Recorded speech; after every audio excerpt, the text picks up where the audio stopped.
ఎడారిలో సెలయేరు.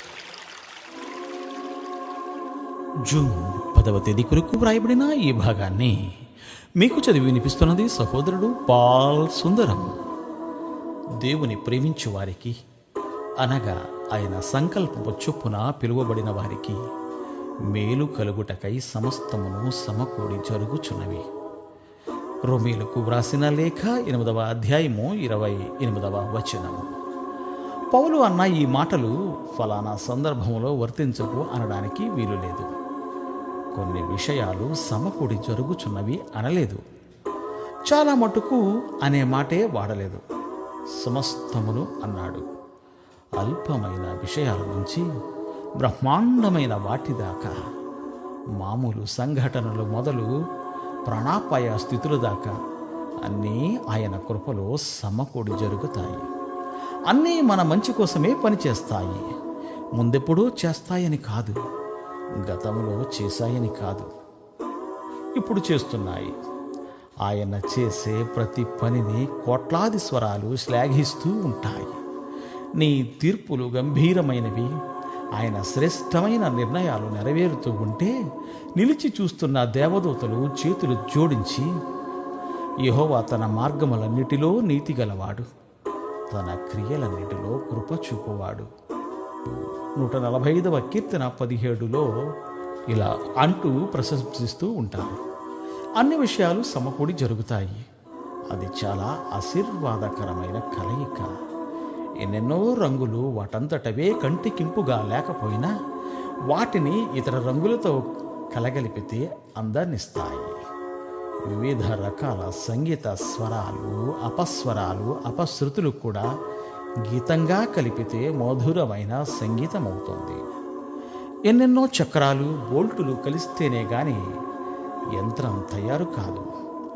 ఒక దారాన్ని విడిగా తీసుకోండి, ఒక నాదాన్ని, ఒక చక్రాన్ని, ఒక రంగుని తీసుకోండి, వాటిలో అందం కానీ ఉపయోగం కానీ కనబడదు. కానీ వాటిని మిగతా వాటితో కలపండి.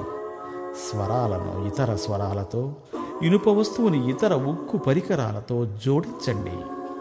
ఫలితం ఎంత సౌష్ఠవం నిండి ఉంటుందో చూడండి. విశ్వాసానికి ఇదే పాఠం. ఇప్పుడు నీకు తెలియకుండా దాగి ఉన్నవన్నీ ఇక మీదట నీకు తెలుస్తాయి.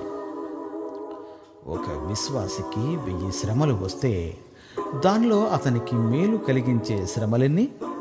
500 కాదు, 999 ప్లస్ 1. మేలుకే దేవుడు ఉద్దేశించెను అని ఆదికాండము 50వ అధ్యాయము 20వ వచనంలో వ్రాయబడి ఉంది. మేలుకే దేవుడు ఉద్దేశించాడు. జీవితంలో వన్నెల్ల పరలోకపు పసిడి నవ్వుల ఏమి ఆదరణ వాక్యం! బ్రతుకు శాంతితోతగా అనుదినం. దయలేని అన్నలు యేసేపు అమ్మినది అర్థం లేని అసూయ కార్యం కాదది. ఏళ్ల తరబడి శ్రమలు పడి గద్దెనెక్కించే దైవజ్ఞానమే ఇది. లోకమంతా సంచరించే ఆ కన్ను కరువును కనిపెట్టగలిగింది ముందుగానే.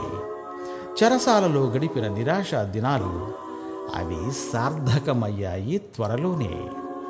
ఖైదీకంతా అగమ్యగోచరం. హృదయంలో పేరుకున్న నిరాశ వర్తమానపు ఆర్తనాదమే గింగురుమంది. జరగనున్నదేమిటో తెలుసా ధన్యజీవికి? ఆ చీకటి సంవత్సరాల్లో విశ్వాసం మాత్రం ఆరిపోలేదు. దేవునిపై అతని నమ్మిక చేసింది అతని 1000 మందికి దిక్కు. మీరు కాదు నన్ను ఇక్కడికి పంపింది, దేవుడే పంపాడు మంచి చెయ్యాలని. వేరే కారణం లేదు స్తుతించడానికి. సరైన కారణం ఇది. దేవుడు ప్రతిదీ ఉద్దేశిస్తాడు మంచికి. నాటి యోసేపు దేవుడే నేడు మన దేవుడు. శ్రమలను అడ్డుపెట్టడు, ఇడుముల ద్వారా ఇస్తాడు విమోచన. ఆదిలోనే అంతాన్ని చూస్తాడు. ప్రేమతో నీలో ఒక ప్రయోజనం చూస్తాడు. ఆయన చేతిలో చేయి కలిపి సాగిపో. కృప ఐశ్వర్యాలు నీ కంటబడే వరకు. మహిమ సదనం చేరిన వేళ, నడిచొచ్చిన దారంతా కనబడిన వేళ, నడిపించిన తీరు తలచి నిత్యం ఆ ప్రేమని కొనియాడు. దేవుడు మేము దీవించుగాక. ఆమెన్. ఆమెన్.